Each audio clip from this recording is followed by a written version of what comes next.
സ്കൂളിൽ പോകുന്ന ചെറിയ മക്കളുള്ള അമ്മമാർക്ക് എപ്പോഴും ടെൻഷൻ ഉണ്ടാക്കുന്ന ഒരു കാര്യമാണ് കുട്ടികളുടെ ഉറക്കം. സ്കൂൾ വിട്ട് വന്നു കഴിഞ്ഞാൽ എപ്പോഴും ഉറക്കമാണ് ഡോക്ടറെ, പഠിത്തത്തിന് ശ്രദ്ധ കേന്ദ്രീകരിക്കാൻ കഴിയുന്നില്ല. ഈ ഒരു വിഷയവുമായിട്ട് ബന്ധപ്പെട്ട് എൻ്റെ ചാനലിലെ ഒരു വീഡിയോയിൽ വന്ന കമൻറ്റ് വായിക്കട്ടെ. എൻ്റെ മകൻ പഠിക്കുകയാണ്, അവൻ എപ്പോഴും ഉറക്കമാണ്. ബ്ലഡ് ടെസ്റ്റ് ചെയ്തു, വൈറ്റമിൻ ഡിയുടെ കുറവുണ്ട്, അതിന് മെഡിസിൻ എടുത്തു, എന്നിട്ടും ഉറക്കത്തിന് മാറ്റമില്ല. എന്താണ് ഒരു പ്രതിവിധി? ഈ ഒരു ചോദ്യം പല അമ്മമാരും OP വരുമ്പോൾ ചോദിക്കുന്നത് കൊണ്ടാണ് ഈ വിഷയത്തെപ്പറ്റി വിശദമായിട്ടൊരു വീഡിയോ ചെയ്യാമെന്ന് വിചാരിക്കുന്നത്. ഞാൻ doctor Pebitha, Kozhikode district cooperative ഹോസ്പിറ്റലിലെ ENT സർജനാണ്.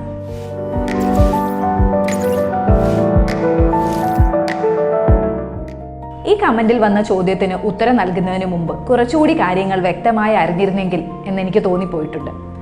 ഇതിൽ എന്തൊക്കെ കാര്യങ്ങളാണ് നമുക്ക് കൂടുതൽ അറിയേണ്ടതെന്ന് വെച്ചാൽ, കുട്ടിയുടെ പ്രായം എത്രയാണ്, ഏത് ക്ലാസ്സിലാണ് പഠിക്കുന്നത്, രാവിലെ എത്ര മണിക്ക് എണീക്കും, രാത്രി എത്ര മണിക്കാണ് കിടന്നുറങ്ങുന്നത്, സ്കൂൾ അവേഴ്സ് എത്ര, ട്യൂഷന് പോകുന്നുണ്ടോ, അതുപോലെ തന്നെ മറ്റ് എക്സ്ട്രാ കരിക്കുലർ ആക്ടിവിറ്റീസിന് എന്തെങ്കിലും കുട്ടി പങ്കെടുക്കുന്നുണ്ടോ, അത് മാത്രമല്ല ഈ കുഞ്ഞിന് വേറെ എന്തെങ്കിലും അസുഖങ്ങളുണ്ടോ, അതുപോലെ തന്നെ രാത്രിയിൽ ഉറങ്ങാതിരിക്കാൻ പാകത്തിനുള്ള സ്ക്രീൻ ടൈമിൻ്റെ ഉപയോഗം, ഇത്തരം കാര്യങ്ങളെല്ലാം നമുക്ക് അറിഞ്ഞാൽ മാത്രമാണ് ഇതിന് കുറച്ചുകൂടി ഡീറ്റെയിൽഡ് ആയിട്ട് ഒരു എക്സ്പ്ലനേഷൻ തരാൻ കഴിയുക. എന്നിരുന്നാലും തന്നിരിക്കുന്ന കാര്യങ്ങൾ വെച്ച് നമുക്കിതിനൊന്ന് വിശദമായിട്ട് അവലോകനം ചെയ്തു നോക്കാം. എന്തൊക്കെ കാര്യങ്ങൾ കൊണ്ട് കുഞ്ഞുങ്ങൾക്ക് ഇങ്ങനെ ഉറക്കക്കുറവുണ്ടാവാം? ഇതിനു മുമ്പ് നമ്മൾ ആദ്യമായിട്ട് അറിയേണ്ടത്, ഒരു കുഞ്ഞിന് എത്രത്തോളം ഉറക്കം വേണം. വളരെ ചെറിയ പ്രായത്തിലുള്ള മക്കളാണ്, ഒരു 3 വയസ്സിൻ്റെ താഴെയുള്ള കുട്ടികൾ 12 മണിക്കൂറെങ്കിലും നിർബന്ധമായിട്ട് ഉറങ്ങണം.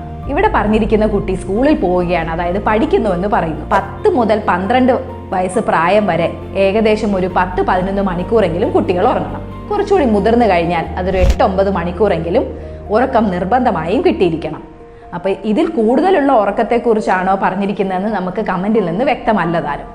എന്നിരുന്നാലും ഈ പറഞ്ഞ അമ്മയുടെ ആവലാതി ഉറക്കം വളരെ കൂടുതലാണെന്നാണ്. എന്തൊക്കെ കാരണങ്ങൾ കൊണ്ട് ഇങ്ങനെ ഉറക്കം കൂടുതലുണ്ടാവാം? സ്ലീപ്പ് ഡിസോർഡേഴ്സ് എന്ന് ബന്ധപ്പെട്ട് കിടക്കുന്ന കുറച്ച് വിഷയങ്ങൾ ഇതിലുണ്ട്. ഇതിൽ ആദ്യത്തേത് ഒബ്സ്ട്രക്റ്റീവ് സ്ലീപ്പ് ആപ്നിയ, അതായത് രാത്രിയിൽ കൂർക്കം വലിയുണ്ട്, ഇതിൻ്റെ ഇടയിൽ ശ്വാസം നിന്നു പോകുന്ന അവസ്ഥ. ചെറിയ കുട്ടികളൊക്കെ ആണെങ്കിൽ അമിതവണ്ണമുണ്ട്, അതുപോലെ തന്നെ മൂക്കിൻ്റെ പിന്നിലുള്ള അഡിനോയിഡ് ഗ്രന്ഥി വളരെ വലുതായിട്ട് ശ്വാസം എടുക്കുന്ന ഭാഗത്തെ ബ്ലോക്ക് ചെയ്യുന്നുണ്ടെങ്കിൽ കുഞ്ഞുങ്ങൾക്ക് ഇങ്ങനെ ഉണ്ടാവാം. അപ്പോൾ ഈ അഡിനോയിഡ് ഗ്രന്ഥിയുടെ വളർച്ചയും അതിൻ്റെ വലിപ്പവും ഒക്കെ മനസ്സിലാക്കുന്നത് ഈ ഒരു ഇവാലുവേഷനിൽ നല്ലതാണ്. പിന്നെയുള്ളത് നാർക്കോലെപ്സി, ഇതൊക്കെ സ്ലീപ്പ് ഡിസോർഡേഴ്സിൻ്റെ അടിയിൽ വരുന്നതാണ്. പിന്നെയുള്ളത് നമ്മുടെ ശരീരത്തിൻ്റെ ഉള്ളിൽ തന്നെയുള്ള ഒരു ബയോളജിക്കൽ ക്ലോക്ക് ഉണ്ട്. പുറത്ത് ഇരുട്ട് വരുമ്പോൾ ഉറങ്ങണമെന്നും പകൽ സമയത്ത് ആക്റ്റീവായിട്ടിരിക്കണമെന്നും നമ്മുടെ ശരീരത്തെ അലേർട്ടാക്കുന്ന ക്ലോക്ക്. ഈ സിർക്കാഡിയം റിതം ശരീരത്തിൻ്റെ ഉള്ളിൽ തെറ്റിപ്പോയിട്ടുണ്ടെങ്കിൽ ഇത്തരം പ്രശ്നങ്ങൾ കുഞ്ഞുങ്ങൾക്കുണ്ടാവാം. പിന്നെയുള്ളത് സ്ലീപ്പ് വാക്കിംഗ്, രാത്രിയിലൊക്കെ എണീറ്റ് നടക്കുന്ന അസുഖമാണ് സ്ലീപ്പ് വാക്കിംഗ്. ഇത്തരം കുഞ്ഞുങ്ങൾക്ക് പകൽ സമയത്ത് ഉറക്കം കൂടുതൽ കാണാം. അപ്പോൾ ഇത്തരം കാര്യങ്ങൾ നമ്മൾ ഈ ഇവാലുവേഷൻ്റെ ഭാഗമായിട്ട് ചെയ്യാം. പിന്നെ രണ്ടാമത്തെ ഒരു സംഗതി നമ്മുടെ ലൈഫ് സ്റ്റൈൽ ഫാക്ടേഴ്സ് ആണ്. ചെറിയ കുട്ടികൾ രാവിലെ വളരെ നേരത്തെ എണീറ്റ് ട്യൂഷന് പോകുന്നുണ്ട് സ്കൂളിൽ പോകുന്നതിന് മുമ്പ്. പിന്നെ രാത്രി വൈകിയും ചില മക്കൾ ട്യൂഷന് പോകാറുണ്ട്. അപ്പോൾ ഇത്തരം ലോങ് ഡ്യൂറേഷൻ പഠിത്തം വരുമ്പോൾ നോർമലായിട്ട് തന്നെ കുഞ്ഞുങ്ങൾ തളർന്ന് ഉറങ്ങിപ്പോകും. ഇതാണ് മറ്റൊരു പ്രശ്നം. പിന്നെയുള്ള എന്താണെന്ന് വെച്ചാൽ, കിടക്കുന്നതിന് തൊട്ട് മുമ്പ് ഒരുപാട് സമയം ഫോണും TVയും ഒക്കെ ഉപയോഗിക്കുന്നുണ്ട്. ഈ ഒരു ബ്രൈറ്റ് ലൈറ്റ് കുഞ്ഞുങ്ങളെ വളരെ അലേർട്ടാക്കി നിർത്തും, അപ്പോൾ ഉറങ്ങാൻ സാധിക്കുകയില്ല. ഇതിനെ കോമ്പൻസേറ്റ് ചെയ്യാൻ വേണ്ടിയിട്ടാണ് പകൽ സമയത്ത് കുഞ്ഞുങ്ങൾ കൂടുതലായിട്ട് കിടന്നുറങ്ങുന്നത്. അതുപോലെ തന്നെ ഉറങ്ങുന്നതിന് തൊട്ട് മുമ്പ് കഫീൻ അധികമായിട്ടുള്ള ചായയും കാപ്പിയും പെപ്സി കോള തുടങ്ങിയ സാധനങ്ങളൊക്കെ ഒരുപാട് കുടിച്ചു കഴിഞ്ഞാലും കുഞ്ഞുങ്ങൾ അലേർട്ടായിട്ട് ആക്റ്റീവായിട്ടിരിക്കും. പകൽ സമയത്ത് ഇത് ഉറക്കം കൂടുതൽ ഉണ്ടാക്കാനുള്ള ഒരു കാരണമായി മാറിയേക്കാം. പിന്നെ വരുന്നത് മാനസിക സംഘർഷം.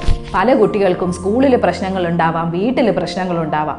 ചെറിയ ഡിപ്രഷനൊക്കെ ഉള്ള കുട്ടികളാണെങ്കിൽ സ്കൂളിൽ പോകാൻ മടി കാണിച്ച് അത് ഉറങ്ങുക എന്നുള്ള രീതിയിൽ കോമ്പൻസേറ്റ് ചെയ്യായിരിക്കും ചെയ്യുക. പിന്നെയുള്ളത് ശരീരത്തിൻ്റെ ഉള്ളിൽ തന്നെയുള്ള പ്രശ്നങ്ങൾ, അതായത് എന്തൊക്കെ അസുഖങ്ങൾ കൊണ്ട് ഇങ്ങനെ ഉറക്കം കൂടുതലുണ്ടാവാം. പ്രധാനമായും ഹൈപ്പോതൈറോയിഡിസം, തൈറോയ്ഡ് ഹോർമോൺസിൻ്റെ പ്രവർത്തനം കുറവാണെങ്കിൽ എപ്പോഴും ഉറങ്ങണം എന്നുള്ളൊരു തോന്നലുണ്ടാവാം.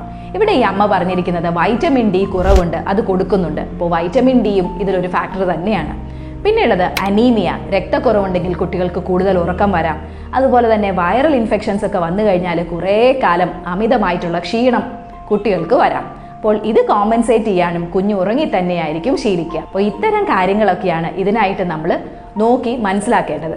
ഇത്തരം അസുഖങ്ങളുണ്ടോ, അതുപോലെ തന്നെ രക്തക്കുറവിൻ്റെ പ്രശ്നങ്ങളുണ്ടോ, മാനസിക സമ്മർദ്ദമുണ്ടോ, കൂടുതലായിട്ട് പഠനത്തിൻ്റെ ഭാഗമായിട്ടോ അതല്ലെങ്കിൽ മറ്റ് എക്സ്ട്രാ കരിക്കുലർ ആക്ടിവിറ്റീസിൻ്റെ ഭാഗമായിട്ടോ പകൽ സമയത്ത് ഒരുപാട് വർക്ക് ചെയ്യേണ്ടി വരുന്ന കുട്ടികളൊക്കെയാണോ, ഇത്തരം കാര്യങ്ങളൊന്ന് നോക്കിക്കഴിഞ്ഞാൽ എപ്പോഴാണ് ഡോക്ടറെ കാണേണ്ടതെന്ന് മനസ്സിലാക്കേണ്ടത്. ഡോക്ടറെ കാണേണ്ട കാര്യങ്ങൾ എന്താണെന്ന് വെച്ചാൽ, കുട്ടി എപ്പോഴും ഇറിറ്റബിൾ ആണ്, മറ്റുള്ളവരോട് എപ്പോഴും ദേഷ്യപ്പെടുന്നു, സ്കൂളിലിരിക്കുമ്പോൾ അറിയാതെ ഉറങ്ങിപ്പോകുന്നു, രാത്രി ശ്വാസം കിട്ടാതെ പെട്ടെന്ന് ഞെട്ടി എണീക്കുന്ന ആപ്നിയ എന്ന പ്രശ്നം കാണിക്കുന്നു, ഡിപ്രഷൻ്റെ മറ്റ് ലക്ഷണങ്ങളും കാണുന്നുണ്ട്, തടി മെലിയുന്നു, ഇത്തരം കാര്യങ്ങളൊക്കെ കണ്ടു കഴിഞ്ഞാൽ ഒരു ഡോക്ടറെ കാണാം.